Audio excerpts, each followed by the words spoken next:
Let's get to it. Simon, with your roots, of course, with your background at Crystal Palace and your knowledge of the football club, all the talk at the moment is the Manchester United rebuild, involving the taking of one Omar Barada from Manchester City. He was City's chief football operations officer, who's now gone to Manchester United. Newcastle's director of football, Dan Ashworth, of course, as we understand it, now on gardening leave, very much en route to Manchester United. Who's next? Well, we hear that next in line could well be Crystal Palace sporting director Dougie Freedman. Manchester United appear, Simon, to be building towards a best-in-class environment, and many Palace fans are asking me to ask you, Dougie Freedman, tell us about his qualities, tell us why Manchester United would come in for him in such a way. Because Dougie's a good thinker and a good spotter of talent. He's also a good negotiator. I mean, I've known Dougie for 24 years now. I signed him back at Palace in 2000. He was very, very friendly with my late father. And someone I'm very fond of. I also know that he's very capable in the position that he's in. I think he had, a good time for a period of time when he was managing Palace, and I think the team that got promoted in 2013 was ostensibly his team, with people like Yannick Bolasie and Jednek were players that he recruited, and Ian Holloway got the benefit of being able to take them up. He went to Bolton. I advised him not to go to Bolton because I felt Bolton was an unstable environment for him to go to because they just got relegated, but he wanted to do that. He went to Forest. I don't think management was the thing for him. I think the space where he's in now, where he can think clearly and look at things objectively and make decisions based upon player recruitment, is a great space for Dougie. And I wouldn't be surprised. It's not my gift to betray confidences. No. But notwithstanding that, I think it's a good fit, and I think it's a fit that could distinctly likely happen. And I think they're building. People will look at it and go, "Well, Crystal Palace and Man United." Well, you could make that argument about Dan Ashworth, West Bromwich Albion, Brighton, Chelsea, or Newcastle, and now Man United. It's not about your journey; it's about what you do while you're on that journey and what you're effective in. And I think a lot of the players that Palace have recruited, Eze and other players like that, are players that Dougie has been putting his hat on. Yeah. Well, you could argue Eze, Elise, Gahey, even Decore, holding midfielder, all four of them getting United's team. Correct. And I would be willing to wager a lot of those were the intellectual capital of Dougie Freedman. He works well in teams. He's a very clever operator. He's not controversial. He doesn't get in people's faces, and you won't hear him courting the media. Well, I think that's the biggest thing. He's not somebody who courts the limelight. You never hear him shouting from the rooftops about what he's done and who he's signed and who he's helped. He's got steel. He's got plenty of steel. Don't worry about that. Yeah. Well, to have, and I mean this in the nicest possible way, to have known you and worked with you for that amount of time, and for you to talk so favourably about him speaks volumes, to be quite honest. He's a good guy. He's a clever operator, and as a footballer, he had lots of talent. So I used to say to him, if you just had a little bit more edge, you'd be, playing for top Premier League side, but technical ability-wise. Technically, very good. Yeah, very good player. I think the thing is, Jim... A very clever operator as well. First thing he ever said to me when I signed him from Nottingham Forest was, OK, Chairman, what would make you happy? I said, sling your hook down a training ground, score a few goals. Don't start trying to play me, you bloody saucy sod.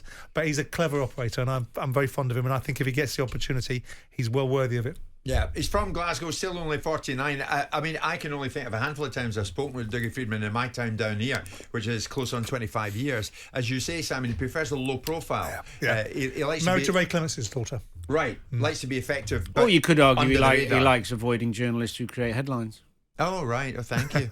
Look at you.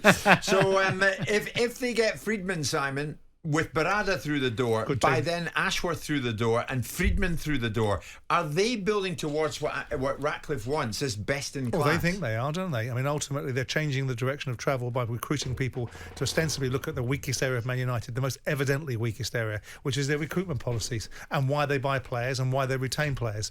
And it doesn't take much common sense to see that's an area you'd focus on. So you bring Brailsford in, you bring the other fellow, which is the chief football operator now, coming out of Manchester City, getting a promotion from the Man City job into the Man United job because he's getting a different level of responsibility. He's going in as CEO, isn't he? So with that in mind, all of these will be considered decisions to advance it.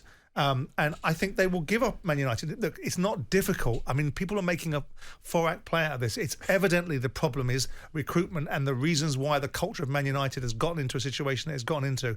And if that's your problem, that's where you focus on. Ashworth seems to be operating at a very high level for the clubs that he's been at. I think it's a whole different, barrel of apples for him at Man United because there's a different expectation and a different set of sentiments. But notwithstanding it, each step he's taken, he's taken it well. So it's not a surprise that you would light upon Ashworth.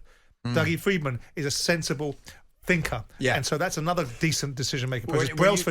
Brailsford for me is the one that I'd be interested to see, because a lot is made about Dave Brailsford and his theory of the sum of all marginal gains. Right. And we'll see how it translates. Sure thing. When you said it's a whole different, but I thought you were going to say ball game, but you said barrel of apples. Barrel of apples. Which I've seldom heard.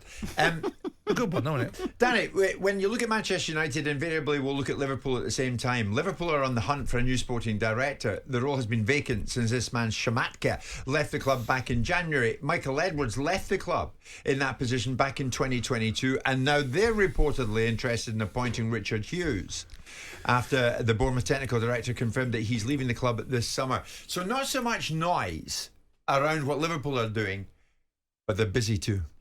Yeah, well, I think Liverpool have got, the structure's been in place for quite a long time, unlike United, who haven't really had a structure by all accounts. So it's easier to fill little gaps when they become available, when people leave and you go and find someone to go into the structure that's already there. Yeah. United seem to be doing the whole lot in one. Yeah. So you'd hope that Liverpool know what they're doing. Yeah. I mean, Richard Hughes, I think he used to play. I played against him a few times. He's obviously done well in that area. So just trying to keep that conveyor belt of good signings coming at Liverpool is the key, because they don't seem to get too many wrong. No, Richard Hughes, Simon, any dealings with? No. Or know about him? No. I mean, he again, thought to be a quiet but very effective operator in the game. Younger guy as well. He's not old. You know, he's probably younger than me actually, but somebody who is well thought of. Yeah, but as I said before, the Liverpool situations, they've got a huge team there. Yeah. He's just 44. Yeah, younger than me. Yeah. What age are you? I'm nearly 47. Hey, come on, that's not old.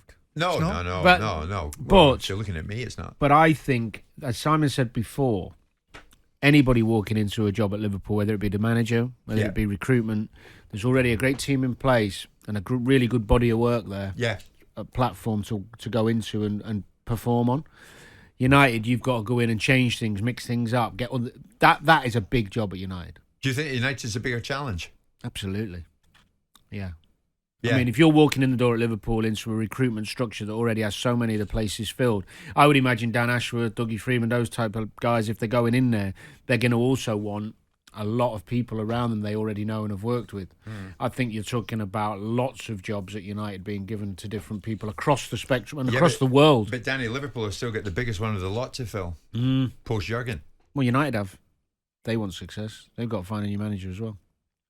You don't think they'll carry on under the Ratcliffe era with Ten Hag? No. I'd be amazed. Would you, Simon? I'm not sure.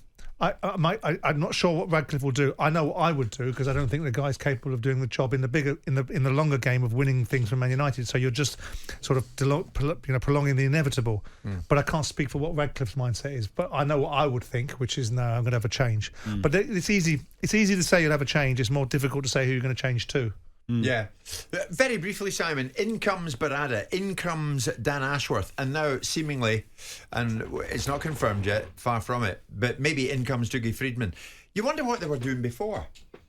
Precisely. Were they far from best in class? Well, look at the recruitment. Yeah. It answers itself, doesn't it? What was the structure?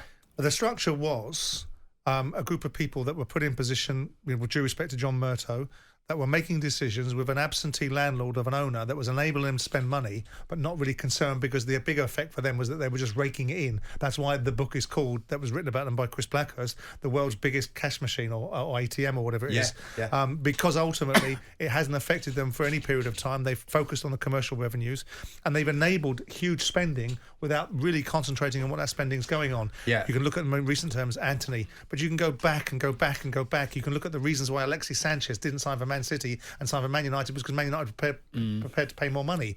It became all about Manchester United being a cash cow for football players rather than a cultural opportunity to play for the biggest club in the world. I think they have uniquely, at these times, given the manager autonomy in many respects. When you look at Martinez, Onana, Anthony, very few of the signings seem to be something that's been thought of outside of his head. Sure. which the other big clubs aren't doing.